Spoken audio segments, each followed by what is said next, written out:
ये बात आप जरूर स्वीकार करें कि सोते समय आपको बहुत सावधान रहना है।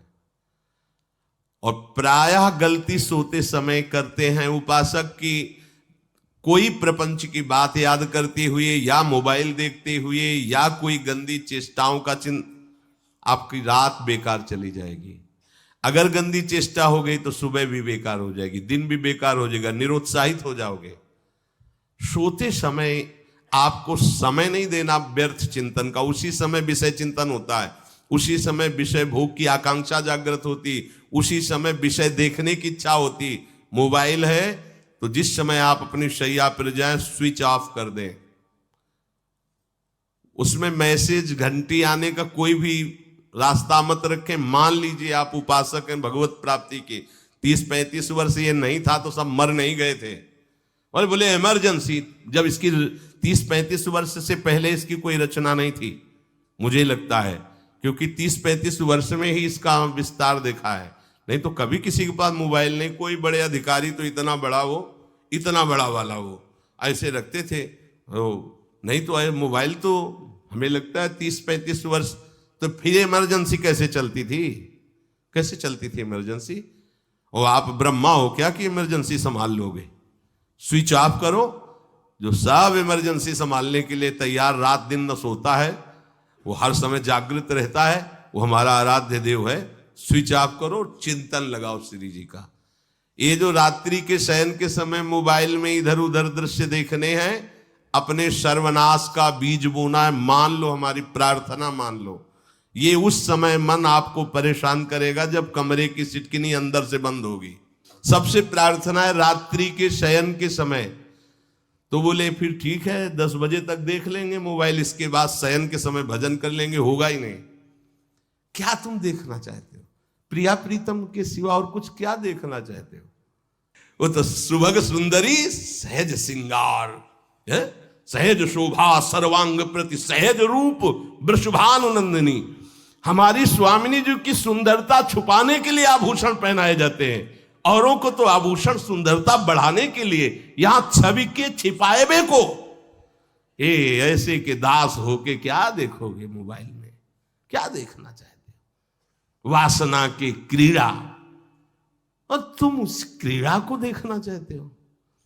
परमार्थ के पथिक हो। देखना है तो प्रभु को देखने की वृत्ति रखो, अन्यथा मूंद लो आंखें। प्यारे, महान फल प्राप्त करोगे। सबसे प्रार्थना है एकांत में मोबाइल रूपी दुश्मन से बचो।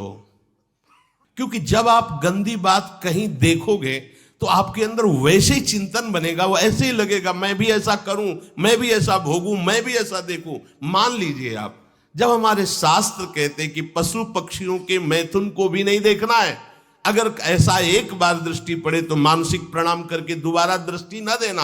और आप मोबाइल में ऐसी चेष्टाएं देखोगे, कैसे आप भगवत भजन करोगे? कैसे भगवत प्राप्ति का उद्देश्य रख पाओगे? ये कलयुग की बहुत महीन चाल है कि उसके बिना काम नहीं चलेगा और हम तुम्हें काम से युक्त कर देंगे। इसके बिना काम चलेगा नहीं, तुमको रखना पड़ेगा। और जब तुम इसे रखोगे तो हम काम अपना कर लेंगे। कलयुग ने कहा हम अपनी व्यवस्था बना लेंगे। यहां कह रहे जब आप नींद में जा रहे हैं तो बिल्कुल मानो मृत्यु शैया पे जा रहे हैं। आपको उस समय नाम जप में बहुत ध्यान देना है, कहीं मन बहक ना जाए। तो क्या होगा, 5-6 घंटे जो आप लेटोगे ना, वो भी भजन हो जाएगा।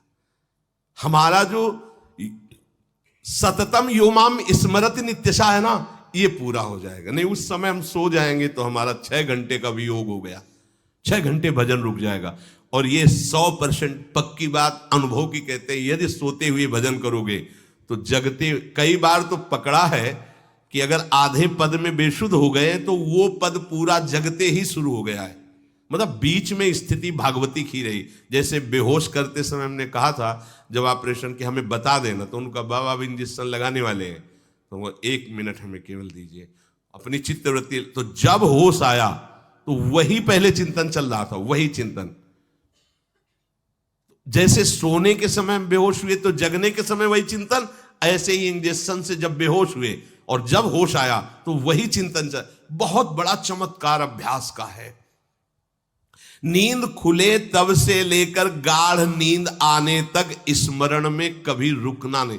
और आपको एक छूट दे रहे हैं। कभी कभी क्या होता है कि एक मंत्र में, एक नाम में जैसे बहुत देर अभ्यास करते हैं तो मन उबने लगता है। इसका स्वभाव है, ये अनुभव की बातें कहते हैं। इसका स्वभाव है नवम नवम, नहीं तो ये मतलब, तो इसको हम लोगों ने कैसे फंसाया है। जैसे गुरु मंत्र जप रहे हैं, अब 2-3 घंटे लगातार गुरु मंत्र जप, अब इसको उबन बढ़ी, अब ये छोड़ रहा है, बीच बीच में पता चलता है छोड़ना चाहता है, छोड़ रहा है, तुरंत इसको नाम में फंसाया। अब थोड़ी देर नाम में चला, फिर उब रहा है, बहुत विचित्र है ये। अब उसको फंसा दिया। उस पीछे की बात अभ्यास के समय, नमामि शमीशान निर्वाण रूपम विभुम व्यापकम ब्रह्मवेद स्वरूपम। चिंतन, पद गायन कर रहे, ये भगवान शिव पद गायन कर रहे हैं और उसका चिंतन, निर्वाण रूपम विभुम व्यापकम ब्रह्मवेद स्वरूपम। अब अपने यहां अवसर है, सुंदर सुंदर कोई पद गुरु मंत्र जब करते हुए मन जब उमने लगे, राधा वल्लभ श्री हरिवंश, राधा वल्लभ श्री हरिवंश, राधा वल्लभ श्री हरिवंश, इसमें भी उमने लगे, शुरू कर, जोई जोई प्यारो करे सोई मोही भावे, भावे मोही जोई, इसमें भी उबले लगे। सुधा निधि का कोई एक लाइन ले लो, ब्रह्मेश्वरादि सुदुरूह पदारविंद श्रीमत् पराग परमाद्भुत वैभव, ब्रह्मेश्वरादि सुदुरूह छोड़ना नहीं है, तू भाग में नवम नवम दे रहा हूं, नवम नवम। इसको फंसाने के लिए आपके पास अस्त्र हो, जैसे यहां चाकू, यहां पिस्तौल, तलवार, ये वो सब बिल्कुल वीर सजा रहता है, ऐसे ही अपने लोग सजे रहते। छोटा राधा, अब एकदम चिपक गया है आके तो कैसे मारे, तो छोटी चाकू है ना वैसे, राधा राधा राधा, थोड़ा दूरी राधा वल्लभ श्री हरिवंश, थोड़ा और दूरी गुरु मंत्र, बड़े बड़े अस्त्र अपने पास रख ले। बहुत भाग रहा है तो फंसा दिया। प्रथम यथावति प्रणव श्री, अब लग पूरा पद गा, पूरा पद गा, उसमें लग प्रथम यथामति प्रणव। भोजन पाते समय ऐसा अभ्यास किया है, 1 घंटा के पहले भोजन नहीं होता, चाहे 2 रोटी पाना हो, समय लगता है भोजन, आराम, एक एक नाम, एक एक, कुछ भी हल्ला मचाओ, कोई फर्क नहीं पड़ेगा, अपना चलेगा। अभ्यास स्नान के समय, भोजन के समय, किसी क्रिया के करते समय, किसी से बात करते समय, सोते समय, ये विशेष स्थान जहां में सावधान रहना है। यहां भजन छूटता है, ध्यान देना, यही भजन छूटता है। चलते समय, क्रियावान होते समय, प्रसाद पाते समय या किसी से बतराते समय, ये सब भजन के छूटने के स्थान है और यहीं पकड़ना है भजन को। जब आपको बिल्कुल न लगे तो मानसिक सब बंद कर दो और गुनगुनाने लगो। जो धुनी आपको अच्छी लगे उसी में नाम, कोई नाम लेके, संसार का चिंतन न होने पावे, चाहे जो कुछ तुम जहां तुम्हारा मन आवे, गंगावरी गोदावरी, कुछ भी, भागवतिक चिंतन के सिवा संसार के चिंतन न होने पाए। पहले ऐसे अनन्य बनो, फिर बाद में अनन्यता आती, रसना कटो जो अनरट। हाँ भी विषय चिंतन कर रहे हैं, प्रपंच कर रहे हैं, बोले रसना कटो जो अनरटो। और नहीं बोल सकते, प्रपंच बोलेंगे बस, रसना कटो, ये शब्द वहां नहीं आते। पहले हम आपको छूट देते, भक्त चरित्र, भगवान की चरित्र, नाम, कीर्तन, मंत्र, जो भी चाहो, संसार का चिंतन मत होने देना, पहले ये पकड़ो। फिर आगे चल करके जब पवित्र हृदय होगा तब ये निष्ठा आती, रसना कटो जो अन रटो, निरखियन फुटो नयन। मान लो संसार का चिंतन नहीं करने देना है इसको, आप जैसे बने वैसे करो भागवतिक चिंतन। कोई नाम ले लो, कोई मंत्र ले लो, तुम्हें जो प्रिय लगे, हम छूट देते हैं। ये नहीं करे कि रसना कटो जो अन रटो, ये बाद की बात है। हमें पहले इसका संसार चिंतन रोकना है। कैसे छूटेगा, कैसे छूटेगा, हमें यह पकड़ना है। नहीं तो निष्ठा की बात, जो हरि नाम जगत त्रिशिरोमणि वंश बिना कब हूं, हरिवंश बोलेंगे नहीं, हरि बोलना नहीं है, हरि बोलना नहीं, क्योंकि जो हरिनाम जगत त्रिशिरोमणि वंश बिना, हरिवंश बोलना नहीं है क्योंकि प्रपंच में रति। तो क्या करो, जो तुम्हें प्रिय लगे पहले उसे पकड़ो। ये हम अंदर की बात करें, प्रवचन की बात नहीं कह रहे। मन को फंसाना है हमें। राम कृष्ण हरि जहां लगे इसको लगाओ, पहले इसको फंसाओ, संसार का चिंतन न होने दे। गीता भागवत भक्त चरित्र कुछ भी कहीं भी इसे फंसाओ, पहले संसार का चिंतन न होने दो, फिर लाओ इसको घुमा के निकुंज वाटिका में। फिर तो भागेगा ही नहीं, फिर नहीं भागेगा। अब सीधे निकुंज वाटिका में किसी महाभाग्यशाली गुरु आश्रित का लगेगा, अन्यथा बहुत प्रपंची मन है।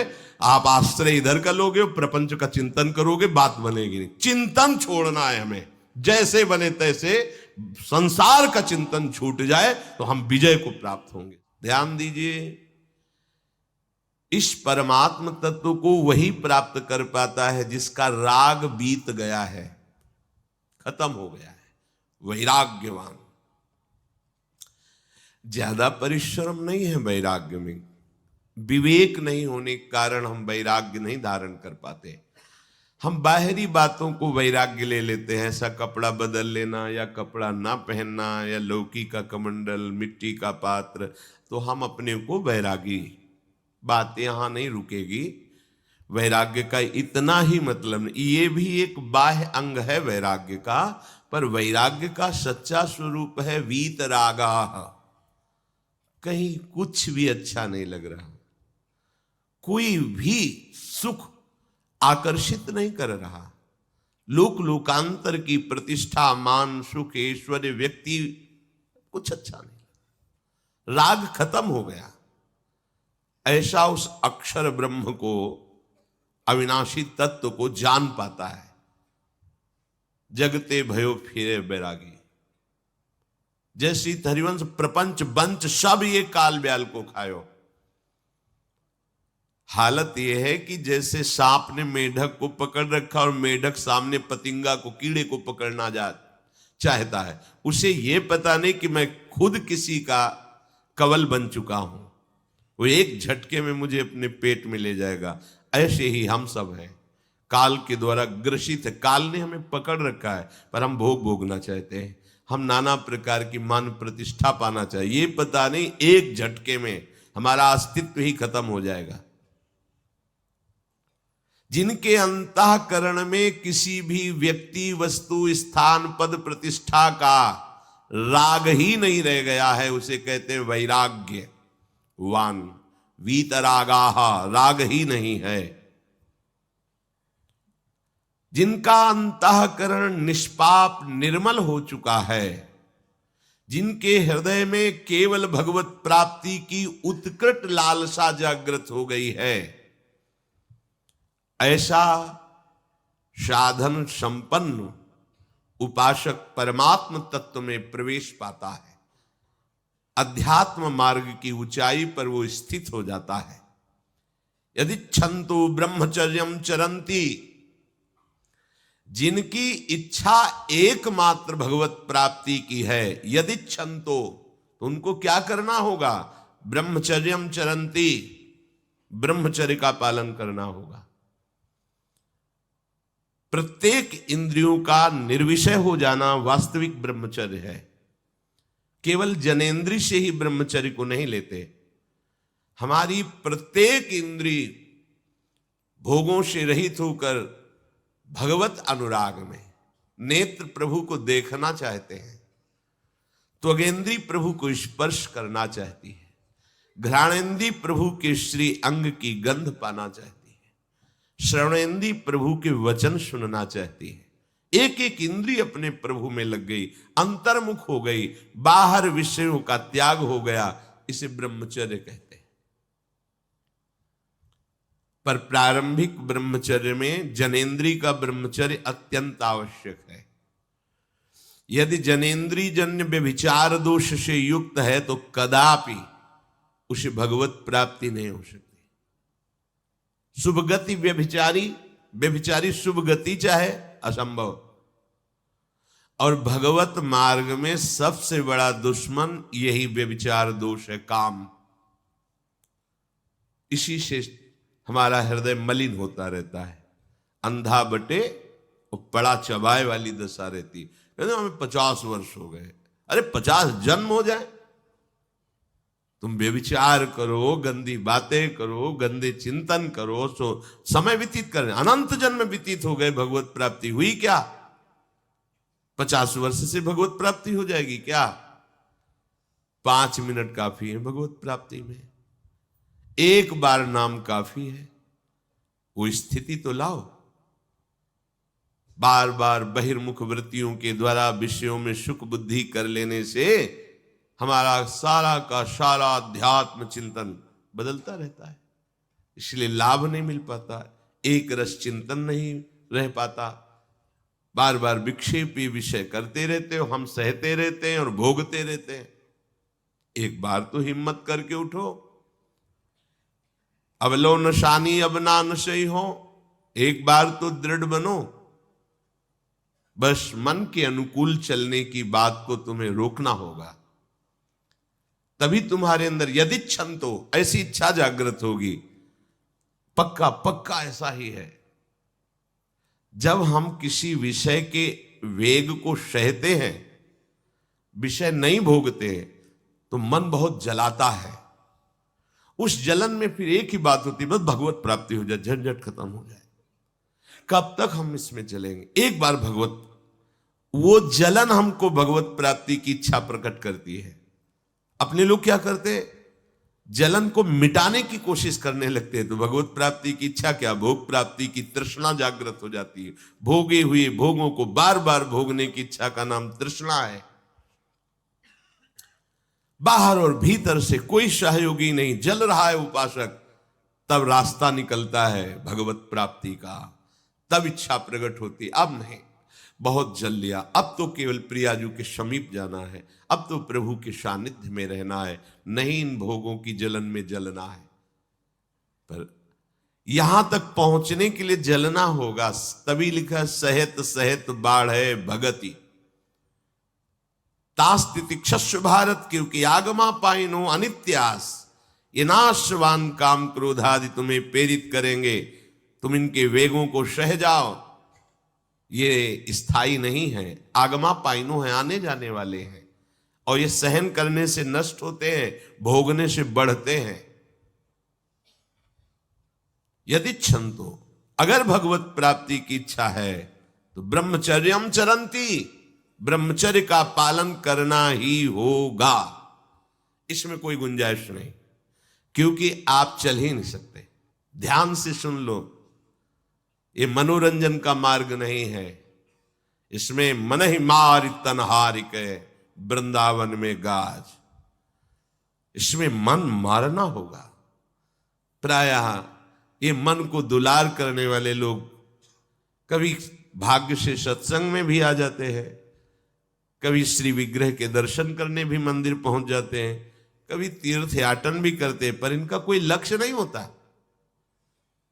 हाँ, सुन लिया सत्संग, बढ़िया है, लक्ष्य नहीं होता। यहां लक्ष्य वालों की बात हो रही। यदि क्षंतो, यदि तुम्हारी ऐसी इच्छा जागृत हो रही किसी जन्म में भगवत प्राप्ति करनी, तो ब्रह्मचर्यम चरंती, आप सच्ची मानिए, जिसके निकालने में तुमको सुख की अनुभूति हो रही, उसको रोकने में कितनी सुख की अनुभूति होगी। उन्मत्त हो जाओगे, बहुत जल्दी आपके सारे के सारे करण भगवदाकार होने लगेंगे यदि आप ब्रह्मचर्य का पालन करेंगे। शरीर स्वस्थ, हल्का, मन प्रसन्न, नींद आदि पर विजय, कितने गुण ही गुण। और ब्रह्मचर्यहीन आलस्य, प्रमाद, भोगों का चिंतन, मन का डिप्रेशन में पहुंचना, कमर में दर्द, टांगों में दर्द, सर में दर्द, घबराहट होना, बिना किसी कारण के मन भयभीत हो रहा है, भोजन अपच हो रहा है, बिना किसी प्रक्रिया के वीर नाश हो रहा है, बिना किसी प्रक्रिया के। काहे को मृत्यु स्वयं स्वीकार कर रहे हो, ये मृत्यु है।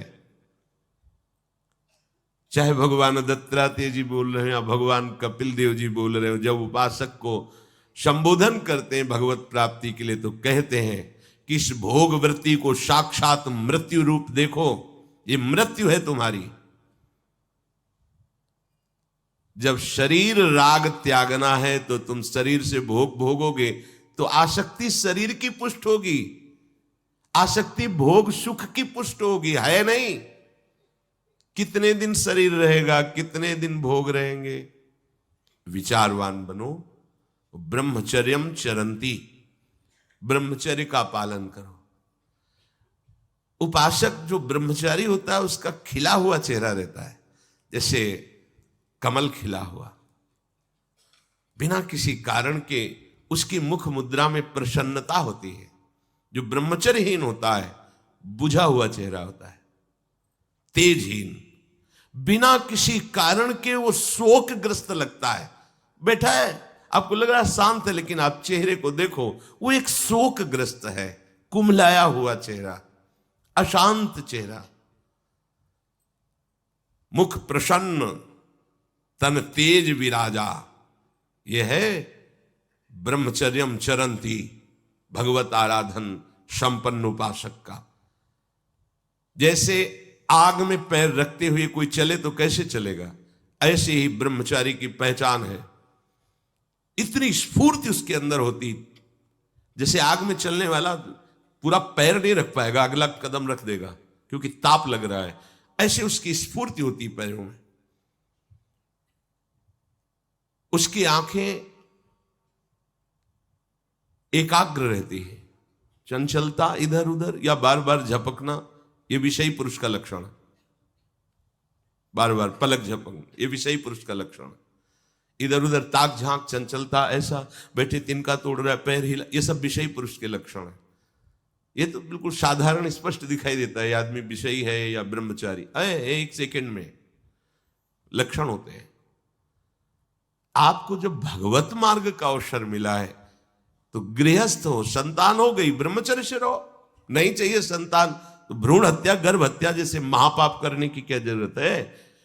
उसी वीर से संतान उत्पन्न होती है जिसको आप नष्ट कर रहे हो, जिसको आप ऐसे पानी में बहा रहे हो, व्यर्थ फेंक रहे हो, तो उसको भ्रूण हत्या का पाप लग रहा है, तो तुमको पुण्य लग रहा है, वीरपात कर रहे हो तुम्हें भी वही हत्या लग रही है, क्योंकि उसमें वही जीवात्मा है जो मां के गर्भ में जाके बालक रूप धारण कर लेती है, उसको तुम नष्ट कर रहे हो।